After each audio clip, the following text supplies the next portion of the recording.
MG5, nag-install tayo ng Optimus Android head unit, yung N3. Ito yung Optimus Android head unit na N3 model.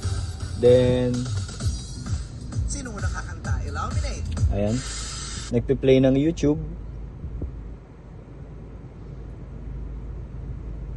Meron tong SIM card slot and USB port. And then wala siyang steering wheel control. Andito yung control ng MG5, ng head unit natin, sorry. And then meron tong cooling fan control. May manual mode and automatic mode. And then reverse camera. Ayan.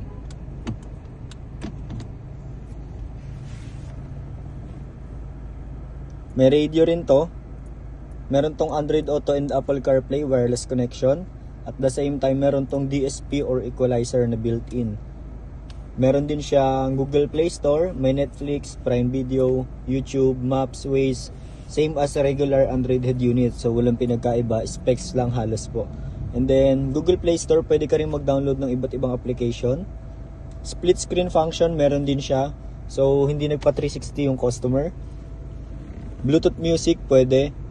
And then may built-in user manual siya sa application. So yung mga basics lang. Yun lang. Ito yung Optimus brand Android head unit na entry level. Ito yung pinaka-entry na model. So retrofit tayo. Ayan. So nag-okay si client sa retrofit. Yun lang. Thank you. Ayan.